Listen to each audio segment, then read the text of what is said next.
어제 브뤼셀에서 개최된 한-EU 정상회담의 경제 분야 주요 성과를 말씀드리겠습니다.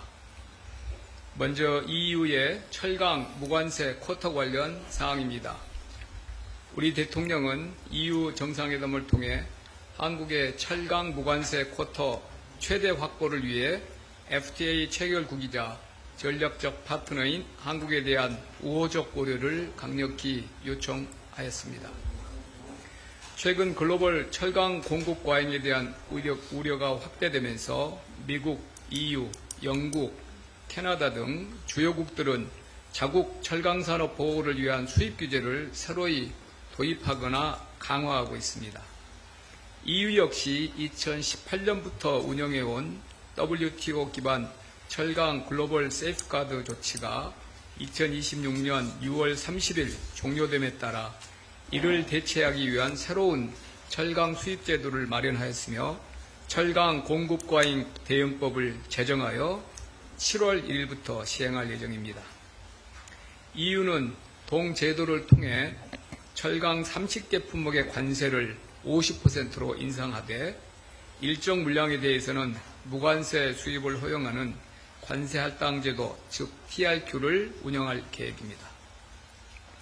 다만 EU가 허용하는 전체 무관세 수입 물량은 현재 세이프가드 체제상 총 수입 쿼터 3,382만 톤에서 1,835만 톤으로 약 46% 축소됩니다.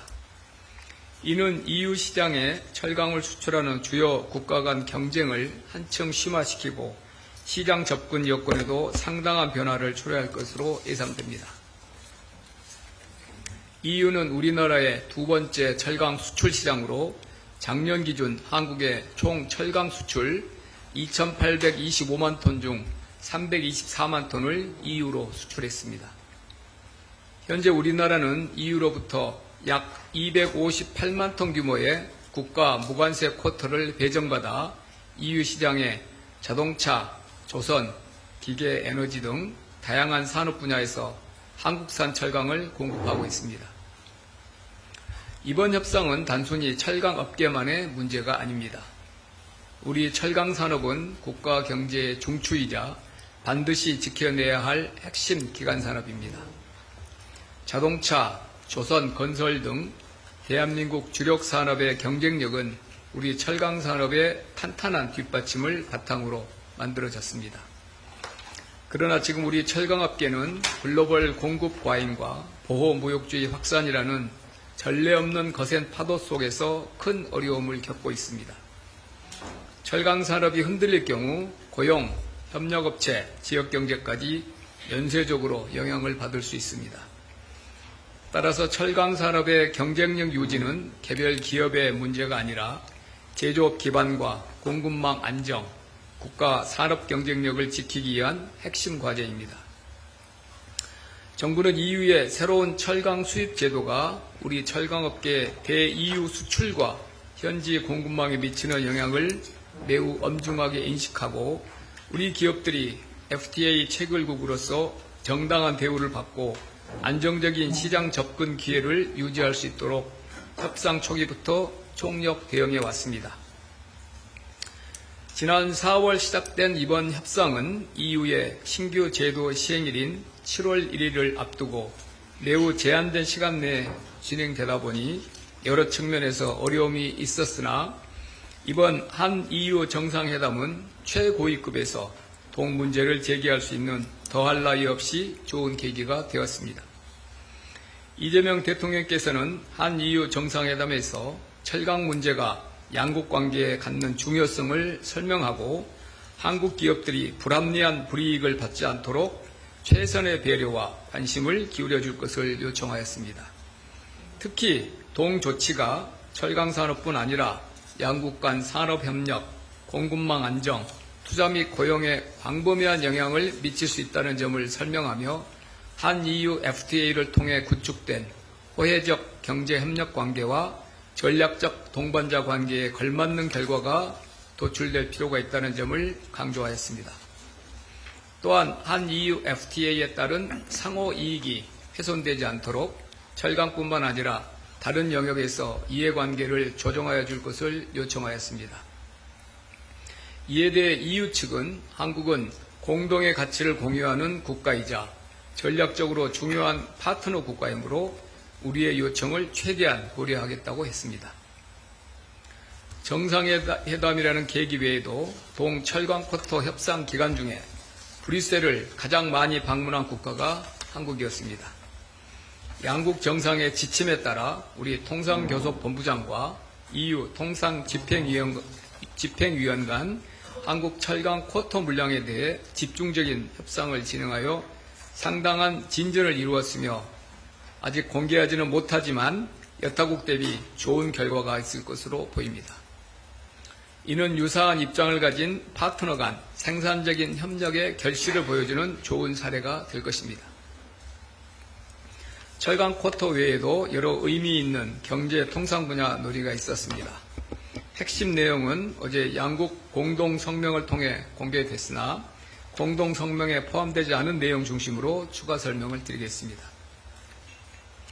EU와 한국의 반도체 산업은 상호 보완적인 관계입니다. 양 정상은 한국은 제조에 특화되어 있고 유럽은 장비, R&D에 강점이 있으므로 반도체 공동 연구를 긴밀히 할 필요가 있다는 데 뜻을 모았습니다. EU는 세계 최대 과학기술협력 네트워크인 호라이즌2에 작년 한국이 참여한 이후 성과가 확대되고 있는 점을 환영하며 긴밀히 협력해 나가자고 제안했습니다.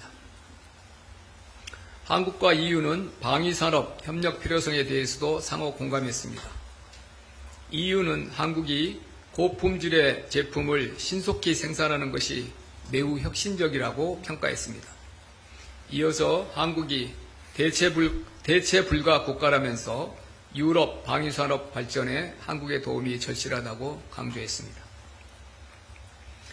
양 정상은 최근 WTO가 제대로 작동하지 않고 일부 국가들이 공급망을 무기화하는 등 글로벌 경제 환경의 불확실성이 크고 다자주의가 위기 상황이라는 것에 동의하였습니다. 이에 EU는 룰 베이스드, 공정성 추구, 단일 강대국에 의존하지 않는다는 원칙 아래 유사 입장국들 간 협력이 중요해지고 있다고 강조하면서 우리나라와 협력 확대 의사를 피력하였습니다. EU는 우리나라의 3위 무역 상대국이자 새로운 국제 통상 질서 하에서 이해관계가 일치합니다. 특히 EU는 한국과는 이미 FTA를 체결했기 때문에 유사 입장국들 간의 CPTPP 등 대체 프레임워크 설정 노력을 해나가야 한다고 강조했습니다. 대통령께서는 곧 시행을 앞두고 있는 EU의 산업 가속화법과 관련해 한국이 FTA 체결국으로서 EU와 같은 처우를 받기로 했는데 일부 규정에 불명확한 부분이 있다는 산업계 우려를 전달하며 한국도 EU와 반드시 같은 처우를 받게 해달라고 강조하였습니다. 또한 탄소 국경 조동 제도, 즉 CBAM을 검증하는 기관에 한국 기관도 포함시켜달라고 요청하는 등 우리 산업계의 부담을 낮추기에 적극적인 의견을 제시하였습니다. 또한 대통령께서는 AI가 미래 성장의 핵심 동력이지만 그 혜택이 일부 계층과 기업에만 집중될 경우 기존의 경제 사회적 격차를 더욱 심화시킬 수 있음을 지적하고 이에 한국 정부는 AI 접근성과 포용성을 중시하는 모두의 AI를 핵심 정책 목표로 삼아 전 국민 무료 AI 서비스 제공, 글로벌 AI 허브 조성 등의 사업을 추진 중임을 소개하였습니다. EU는 4억 5천만 명의 소비자를 가진 거대 시장이자 환경, AI, 개인정보보호 등 다양한 분야에서 세계 표준을 선도하는 지역입니다. 최근 보호무역주의가 확산되고 미중 전략 경쟁이 심화되는 환경 하에서 EU의 전략적 가치는 나날이 커지고 있습니다. 불확실성이 커질수록 선택지가 곧 힘입니다. 한국에게 EU는 시장 이상의 의미를 가집니다. 우리의 경제적 선택지를 넓히고 국제 질서의 변동성을 대응할 수 있게 하는 전략적 자산입니다. 한국과 EU는 자유무역, 규범 기반의 국제 질서, 민주주의와 법치라는 가치를 공유하는 핵심 파트너로서 이제는 전통적인 무역 투자 확대를 기반으로 공급망 안정화, 첨단 기술, 탄소 중립, 경제 안보 분야로 협력 범위를 확대하고 고도화해 나갈 필요가 있습니다. 이런 의미에서 어제 합의한 한 EU 최상위급 경제협력 채널인 경쟁력 파트너십과 이를 구체적으로 이행해 나가기 위한 한 EU 고위급 경제대화 출범에 거는 기대가 큽니다. 양 정상급에서 동 채널을 신속하게 구상해서 구체화해 나가기로 한 만큼 새로운 국제 질서에 한국과 EU가 공동 대응해 나갈 수 있는 좋은 수단이 될 것으로 보입니다. 감사합니다.